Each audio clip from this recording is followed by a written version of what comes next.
बाबा भी आया अपना यहाँ टिकट लेके नहीं, वो 5 साल में कभी नहीं आया यहाँ पे, तो यहाँ आया उसने कोई काम नहीं किया, पब्लिक उससे थोड़ी नाराज हुई पड़ी है। इमरान जीता लग रहा है। कितने वोटों से? कम से कम 20,000 वोटों से। कांग्रेस जीतेगी। पक्का जीत रही है? हाँ, पक्का जीतेगी।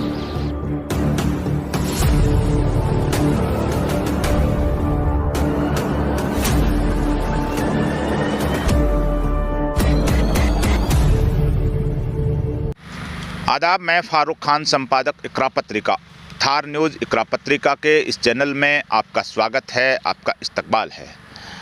आज हम जो अलवर ज़िले का, अलवर लोकसभा क्षेत्र का जो तिजारा विधानसभा क्षेत्र है उसमें आए हुए हैं। और तिजारा विधानसभा क्षेत्र का ये जो गांव है जगमल हेड़ी नाम से बताया जा रहा है। और यहाँ हम खेतों में खड़े हैं। ये जो पीछे हाईवे है, ये जो तिजारा टपुकड़ा हाईवे है बाईपास के नाम से। और यहाँ जो खेतों में हम जो चुनाव को लेकर के और किसानों के और मुद्दों को लेकर के भी किसानों से बात करना चाहेंगे। इससे पहले हम आपको बता दें कि जो तिजारा विधानसभा क्षेत्र है उससे जो उम्मीदवार हैं, कुल 12 उम्मीदवार मैदान में हैं, जिनमें कांग्रेस से इमरान खान और बीजेपी से महेंद्र बालकनाथ और बीएसपी से हेमकरण, ऐसे कुल 12 उम्मीदवार हैं। और तिजारा विधानसभा क्षेत्र के अंदर जो कुल वोट हैं 2,60,509 है और बूथ संख्या यानी पोलिंग स्टेशन है वो 256 है। पिछली बार 2018 के चुनाव में यहाँ से बीएसपी के संदीप कुमार विजयी हुए थे, उनको 59,468 वोट मिले थे। दूसरे नंबर पे कांग्रेस के दुर्रू मियां रहे थे, जिनको 55,011 वोट मिले थे। संदीप दायमा जो भारतीय जनता पार्टी से थे, उनको 41,345 वोट मिले थे, वो तीसरे नंबर पे रहे थे। और चौधरी फजल हुसैन जो समाजवादी पार्टी से जिन्होंने चुनाव लड़ा था, उनको 22,189 वोट मिले थे। और पिछली बार 14 उम्मीदवार मैदान में थे। जीत का अंतर पिछली बार 4,457 था। इस बार कितना अंतर रहेगा, कैसी पोलिंग होगी, ये तो मतगणना के दिन ही मालूम होगा 3 दिसंबर को। लेकिन जो चीज़ें गाँव में सुना जा रहा है कि यहाँ जो नेक टू नेक जो टक्कर है वो भारतीय जनता पार्टी और कांग्रेस की है, बाकी उम्मीदवार हैं वो वोट बहुत कम मिलेंगे। ये चर्चा यहाँ के गाँवों में और खेतों में हमने सुनी है। अब हम यहाँ जो किसान हैं इनसे बात करना चाहेंगे। जी, सबसे पहले जो बहन जी हैं इधर, इनसे हमने पहले एपिसोड शुरू करने से पहले भी बात की थी, अब फिर एक बार। जी बहन जी, आपका शुभ नाम? अभी आपने बताया कि नाम सविता, मेरा नाम सविता नाम। तो बहन जी जो यहाँ जो काम कर रही हैं खेतों में, प्याज निकाल रही हैं, और ये जो आप प्याज निकाल रहे हो तो इससे मतलब कितना प्याज रोज़ निकाल लेते हो आप? निकाल ले 1-2 कट्टो। 1-2 कट्टो। मजदूरी कितनी मिलती है? 300 रुपया। 300 रुपया। तो ये जो अपने वोट पड़ रहे हैं अभी, और ये जो फैमिली है जो पंजाब से आई हुई है, यानी सबसे बड़ी एक दर्द भरी कहानी कि जो 1947 में देश का दर्दनाक विभाजन हुआ था, भारत और पाकिस्तान बने थे, तो उसमें जो पाकिस्तान की तरफ पंजाब गया था, उस पंजाब की तरफ के लोग हैं जो आकर के इस एरिया में विभाजन के बाद बसे हैं। यानी एक दर्दनाक पीड़ा थी, वो पीड़ा विभाजन की अपने साथ लेके आए हैं। यहाँ खेतों में मजदूरी कर रहे हैं, कुछ के पास खेत हैं, कुछ के पास नहीं है, वो पीड़ा भी अपनी जगह है। तो ये पंजाबी फैमिली है। तो ये जो सरकार ने जो मोबाइल की, बिजली की ये जो स्कीम और योजनाएं घोषित की, इनका आपको कितना लाभ मिला? एक भी ना मिला हमने तो। मोबाइल तो मिला होगा ना मिला। तो अशोक गहलोत साहब ने जो कह रहे महिलाओं को हम मोबाइल दिया, आपको नहीं दिया? ना, हमने ना दिया। और ये जो 100 यूनिट बिजली या कितनी फ्री करी, वो एक भी ना कर रखी। पक्का? हाँ। कोई फायदा नहीं मिला? कोई ना मिले। कल 1100 रुपया दिया बिल का। बिल का कितना दिया? 1100 रुपये। जो ये बात जो सरकार ने जो अलग अलग घोषणाएं की हैं, योजनाएं बड़े उसके प्रचार भी होते हैं, मोबाइल का, बिजली का, फलां का, तो उसमें ये महिला कह रही हैं कि कोई मोबाइल नहीं मिला। और बिजली का बिल का सवाल है तो क्या मिले ना, कटे ना, कोई तनख्वाह मिले ना, कोई किमी ना हुए तो 1100 रुपये बिल जमा कराया। तो आपकी सरकार से मांग क्या है? आप जो खेती करते हो क्या मांग? बिल माफ कर रहे थे, भारत किमी भी ना करे, बिल करें किमी भी ना करे। तो अब आप तो मुझे बड़े समझदार लग रहे हो, चुनाव में कौन जीतता हारता लग रहा है आपको यहाँ तिजारा में? आदम हार लेकर तो कोई जीतो और कोई हारो। हमने तो अपने ये जमींदार करना, कोई जीते कोई हारे। हाँ। यानी एक पीड़ा जो किसान की है, यानी चुनाव है, कोई न कोई जीतेगा, सरकार किसी की बनेगी, मुख्यमंत्री बनेगा, इतना तो तय है। लेकिन किसान की जो पीड़ा है, एक महिला जो ये अपना धारिया ले रखा है, इससे जो प्याज काट रही हैं, जो पीड़ा जो एक है उजागर हो रही है कि कोई जीते कोई हारे, हमें कोई मतलब नहीं है, हमें तो ऐसे ही खेती करनी है, परेशान होकर के अपना पेट भरना है। ये पीड़ा जो किसान की है, ये यहीं की नहीं है, पूरे देश की है, जो बता रहे हैं। जी ना बिल हुआ, ना गेहूँ मिले, ना कि तनख्वाह मिले, ना फोन मिले, के मिले, कुछ ना मिले। नू अपना जमींदारों कर रहा, रोटी खा रहा, जमींदारा कर रहे हैं, रोटी खा रहे हैं। और हमारे बीच कुछ और भाई भी हैं। जी, आपका शुभ नाम? वीर सिंह। वीर सिंह जी, क्या लग रहा है आपको, कौन जीत रहा है, कौन हार रहा है? कोई पता नहीं हमको तो इतना। अंदाजा थोड़ा तो होगा। अब बीजेपी की है वोट ज़्यादा तो यहाँ करके, पर अभी तो कैडे काम दिख रहा है, मुसलमान ज़्यादा है ना। आपको संभावना बीजेपी की लग रही है? हाँ। अच्छा, आपको क्या लग रहा है? बीजेपी की लग रही है। और आपको? भाई हम तो हाँ बीजेपी। आप बीजेपी के हो, इसलिए बीजेपी की संभावना लग रही है। ये भाई कह रहे हैं कि हम बीजेपी के हैं, इसलिए संभावना लग रही है कि बीजेपी जीतेगी। बाकी सबकी अपनी अपनी राय होती है, कौन जीतेगा कौन हारेगा। लेकिन समस्या जो किसानों की है वो अपने आप में एक बड़ी समस्या है। तो जो राजस्थान सरकार है अशोक गहलोत साहब की, दिल्ली में जो केंद्र सरकार है मोदी जी की, तो आपको कुछ तो मिलता होगा। लोग कुछ नहीं मिला। मोदी जी भी कह रहे हैं कि हमने खूब दिया किसानों को, हर 2 महीने। कुछ नहीं दिया हमको, कुछ भी। सरकार तो ना दे रही दूसरी। मोदी तो जमीन का दिया, बस जमीन का दे रही। जमीन के कितने पैसे दिए भाई? 1000 रुपया का 2000 आ जाए महीना, 2 महीने जो खाते में आते हैं वो। हाँ, मोदी दे रहा है, गहलोत थोड़ी दे रहा है।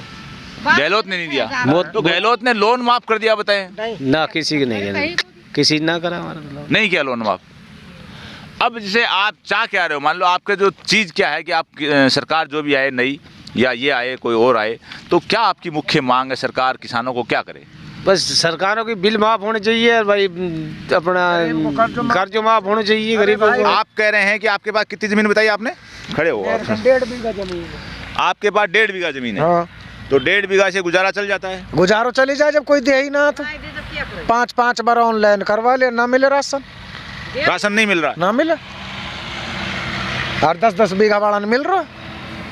मतलब ये जो एक बड़ी पीड़ा है, किसान अपने खेत में खड़े होकर कह रहे हैं कि मेरे 1.5 बीघा ज़मीन है, लेकिन जो सरकार की जो स्कीम में जो राशन की मिलती है उसमें मेरा जो अपडेट नहीं है, मेरे को नहीं मिल रही है, और 10-10 बीघा वाले को मिल रही है। 10-10 बीघा वाला मिल रही है, हम साबुत कर दा अगर गवर्नमेंट चाहे तो। ये बहुत बड़ी गड़बड़ हो रही है। हाँ, 50 बीघा मिल रही है और हमारा नहीं। 60 साल उम्र। आपके पास ज़मीन कितनी है? हमारे पास जमीन नहीं साहब, रहन की है, भरण की है, प्लॉट है। जमीन नहीं दी? जमीन नहीं। अरे एक दानो ना मिले, या दानो ना मिले, पेंशन ना बनी, कुछ ना। 60 साल उम्र होगी। अच्छा, बच्चे जो स्कूलों में पढ़ते हैं तो उनका क्या कह रहे हैं कि उनकी फीसें भी माफ़ हैं, इंग्लिश मीडियम स्कूल भी खोल दी? कुछ नहीं हुआ। एक पैसा की छूट, एक पैसा की छूट ना, एक पैसे की छूट ना। आप अभी कह रहे थे कि जो अभी विधायक हैं जो बीएसपी से जीते थे संदीप कुमार, उन्होंने कुछ नहीं किया। क्या? कुछ भी ना करो, कुछ भी ना करो। आप गांव में चल के देख लो, अगर आप बाइक भी निकाल लो तो, और ना मामन ने करो। उससे पहले से उन्होंने भी नहीं किया। उन्होंने भी ना करो, वो भी बीजेपी थे तो मामन, उन्होंने भी ना करो गांव में। मतलब बीजेपी हो, कांग्रेस हो, बसपा हो, किसी विधायक ने किसने भी ना करो, कुछ भी ना करो। और आपके सामने गांव आप चला जाओ। ये नेता लोग जीतने के बाद आते हैं चुनाव के टाइम वोट जाना ही ना, हमने जाना ही ना, पीछे जाने ना, कुछ जानते ही नहीं तुमको, हम तो जाना ही ना हमने, कहीं कहने जाओ बता। मतलब ये एक आम आदमी की, किसान की पीड़ा है कि चाहे बीजेपी का जीते, कांग्रेस का जीते, बीएसपी का जीते, आम आदमी की समस्या को लेकर के उसको कोई लेना देना नहीं ना, कोई लेना देना ना। वो जाना ही ना, हमने जीते बाद में कौन सा गाँव में कहाँ था, जाना ही ना। अरे साबुत कर दो आपके सामने।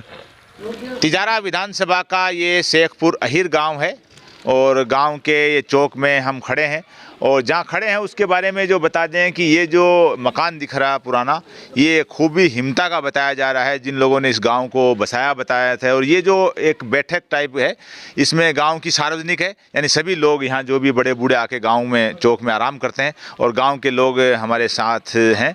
तो तिजारा का जो क्या सियासी समीकरण रहेगा, क्या सियासी माहौल रहेगा 25 नवंबर को जो चुनाव है विधानसभा के, उसमें तो सबसे पहले हम जानना चाहेंगे, क्योंकि शुरुआत हम महिला से करते हैं। जी अम्मा जी, क्या नाम आपका? नबली। आप इस गांव की बहू हो कि बेटी हो? बहू हैं, तो क्या माहौल लग रहा है आपको? बढ़िया माहौल है। कौन जीत तो लग रहे? जीत तो भाई, जीत तो किस्मत वाला की, किस किस की फिर भी जीत लग तो रहोगो, है? लग तो रहोगो कौन जीत रहे?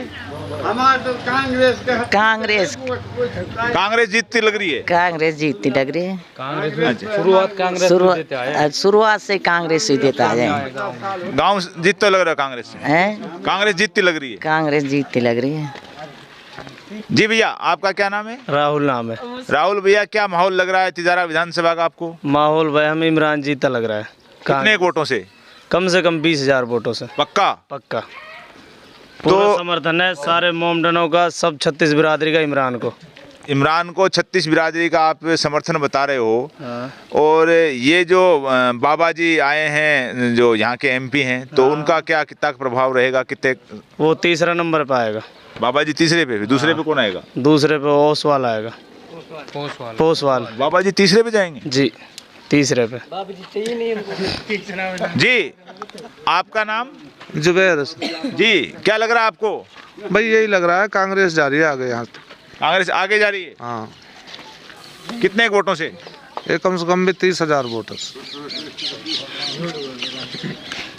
जी भैया, देखो, कांग्रेस को ही देते आए शुरू से, और कांग्रेस के लिए देते हैं और कांग्रेस के लिए देंगे। ये तो टिकट है, इमरान को मिल गया और ये बहुत अच्छी बात है।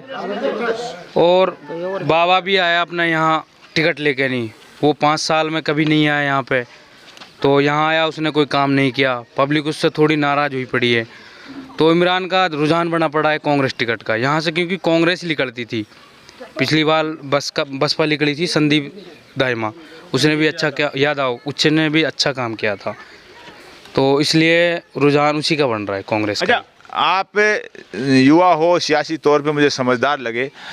चौधरी फजल हुसैन ने भी यहाँ 2-3 बार चुनाव लड़ा है और दूसरे नंबर पे भी रहे हैं, तो इस बार वो चुनाव नहीं लड़ रहे हैं और टिकट तो मांग रहे थे, तो क्या वो पूरे एक्टिव हैं इमरान के साथ या नहीं हैं? पूरा एक्टिव है, पूरा एक्टिव है। उसने ये बोला था मेरे को टिकट मिलेगा कांग्रेस का तो मैं चुनाव लड़ूंगा, और जो चुनाव कांग्रेस का टिकट नहीं मिलेगा तो मैं चुनाव नहीं लड़ूंगा। अच्छा, ये बोला। अच्छा, तो ये जो अभी कुछ दिनों पहले मीटिंग हुई थी, यूपी के जो मुख्यमंत्री योगी आदित्यनाथ आए, दूसरे लोग भी आए थे, वहाँ जो बयानबाजी भी हुई, तो उनका भी कोई प्रभाव पड़ेगा? उनका प्रभाव कोई, हम उस चीज़ में हम वहाँ गए नहीं मीटिंग में। नहीं, सांप्रदायिक ध्रुवीकरण का कोई प्रभाव पड़ेगा? प्रभाव तो पड़ता है, सेम आया वहाँ से, योगी आदित्यनाथ आए तो वहाँ तो प्रभाव तो पड़ता है, ये तो काफ़ी। जी, आप बताइए, क्या लग रहा है यहाँ का तिजारा का सियासी माहौल आपको? बढ़िया, सबसे बढ़िया माहौल कांग्रेस का है यहाँ तो। जीत रही है? हाँ, इंशाल्लाह जीत रही है। जीत की वजह कैसे जीत रही है? भाई माहौल के वास्ते जीत रही है, देखो आगे अल्लाह के हाथ। फिर भी कितने हजार से जीत रही है? करीब अब 20,000 तो ही है। ये जो गांव के लोग हैं, ये यहाँ कह रहे हैं कि कांग्रेस जीत रही है। बहरहाल जीत हार किसकी होगी वो तो 3 दिसंबर को मतगणना के दिन मालूम होगा। लेकिन इससे पहले मैं आपको बताता चलूं कि यहाँ कुछ दिनों पहले एक मीटिंग हुई थी, जिसमें जो भारतीय जनता पार्टी के उम्मीदवार के समर्थन में जो भारतीय जनता पार्टी के सांसद हैं अलवर के बालकनाथ, जो अभी भारतीय जनता पार्टी से यहाँ से विधानसभा का चुनाव लड़ रहे हैं, और उस मीटिंग के अंदर जो बयानबाजी हुई, जिसके अंदर गुरुद्वारों को लेके, मस्जिद को लेके, बुलडोज़र को लेकर के जो बयानबाजी हुई, और जिसने बयानबाजी की उसको भारतीय जनता पार्टी ने उसके बाद निकाल भी दिया पार्टी से। यानी पूरी तरह से चुनाव को ध्रुवीकरण करने की कोशिश की गई, चुनाव को खेमों में बांटने की कोशिश की गई, हिंदू मुस्लिम खेमे में। लेकिन यहाँ जो हमने लोगों से बात की, बहुत से लोग ऐसे हैं जो कैमरे के सामने नहीं बोलते हैं, हम कुछ गाँवों में गए हैं, तो लोगों का ये मानना है कि यहाँ जो सांप्रदायिक ध्रुवीकरण है उसका कोई असर नहीं होगा। और लोग हैं जिन लोगों की जो भाषणबाजी सुनी उस दिन और जो वायरल हुई, अखबारों में छपी, टीवी में देखी, तो उससे लोगों को लगा कि ये लोग यहाँ का माहौल ख़राब करने पर आए हैं, जनता के मुद्दों पे बात करने के लिए नहीं आए हैं। जनता को जो रोटी रोज़गार चाहिए, चाहे युवाओं की समस्या हो, किसानों की समस्या हो, उस पर कभी बात नहीं करते, और हिंदू मुस्लिम ध्रुवीकरण के नाम पर नफ़रत फैला करके वोट लेने की एक कोशिश करते हैं। लेकिन वो काठ की हांडी तिजारा में नहीं चढ़ेगी, ऐसी बातें हमें गाँवों से मिली हैं। बहरहाल होगा क्या वो तो 3 दिसंबर को मालूम होगा, मतगणना होगी तब। लेकिन ये एक लग रहा है कि जो कई विधानसभा में हम गए हैं तो वैसा माहौल तिजारा में भी है कि लोग हैं वो तमाम तर जो किसी भी जाति के हों, किसी भी इलाके के हों, वो नफ़रत को तवज्जो नहीं दे रहे हैं और नफ़रत की हांडी है वो शायद नहीं चढ़ेगी जैसी लोगों की भावना है। जी, आपका क्या नाम है? उमरदीन है जी। उमरदीन जी, क्या लग रहा है आपको? हमारे यहाँ तो कांग्रेस का ज़्यादा माहौल है, वहाँ में बीजेपी के ना है इतना बहुत। पक्की जीत रही है? हाँ, पक्की जीत रही है। आपको क्या लग रहा है? भैया कांग्रेस जीतेगी। पक्का जीत रही है? हाँ, पक्का जीतेगी। तो ये बाबाजी, भाषणबाजी, ये जो गुरुद्वारा, ये मंदिर, मस्जिद, ये बुलडोजर, इसका असर है कोई? इनका असर नहीं है। उन्होंने वो बुलडोजर को भी रखा है पीछे कहीं। अच्छा, आप अपने गांव में बताइए कि अपने गांव में जो हैं तो किस किस जाति के कितने कितने घर हैं? मुस्लिम कितने यहाँ? हाफ हाफ, आधा आधा है। अच्छा, तो जो अन्य जातियों में जैसे जाट हैं, जो एससी के हैं, गुर्जर हैं, यादव हैं, कौन कौन है? यादव है और राजपूत है यहाँ, और हरिजन है। हरिजन है। तो आप लोग चौक में, खेतों में, गांव में, आसपास में, पास में बैठते हो तो कोई ऐसी सियासी चर्चाएं होती हैं कि ये ध्रुवीकरण हो रहा है? ना, ऐसा कुछ नहीं है। यहाँ भाईचारा है बिल्कुल। तो वो जो लोग जो जहरीली बातें कर रहे हैं उनका असर बिल्कुल नहीं है गाँव में? बिल्कुल नहीं है। यहाँ तो हमारे यहाँ तो कोई असर नहीं है जहरीली बातों का। तो लोग ये तो कहते होंगे ना कि ये गलत बातें हैं, ऐसी बातें? बिल्कुल बिल्कुल, ये चलती है भाई, ये गलत बात है। जो चुनाव लड़ो, चुनाव के तरीके से लड़ो। ये नहीं बात धर्म को लेके चलो साथ में। धर्म अपने रखो। मतलब ये भावना भी लोगों से हमने जो सुनी है और जो ऑफ रिकॉर्ड बिना कैमरे के लोग कहते भी हैं कि भाई इन चीज़ों का जनता के बीच में अब कोई असर नहीं है। हिंदू मुस्लिम ध्रुवीकरण के नाम पर, मंदिर मस्जिद के नाम पर, गुरुद्वारे के नाम पर, बुलडोजर के नाम पर एक बार, 2 बार, 3 बार जो भी काट की हांडी भारतीय जनता पार्टी ने चढ़ाई है वो चढ़ गई है, लेकिन आगे नहीं चढ़ेगी क्योंकि लोग हैं इन मुद्दों से दुखी हो चुके हैं। लोगों को रोटी रोजगार चाहिए, अच्छी तालीम चाहिए, जो चिकित्सा व्यवस्था है वो चाहिए, और जो बिजली की, पानी की समस्याएं हैं, सड़क की, वो चाहिए। और उस पर कभी भी भारतीय जनता पार्टी के नेता हैं वो बात न करके सिर्फ बात करते हैं सांप्रदायिक ध्रुवीकरण की। और ऐसी सांप्रदायिक ध्रुवीकरण की हांडी है वो यहाँ तिजारा के लोग कह रहे हैं कि तिजारा में इस बार नहीं चढ़ने दी जाएगी। आज के इस एपिसोड में बस इतना ही। जय हिंद, जय भारत।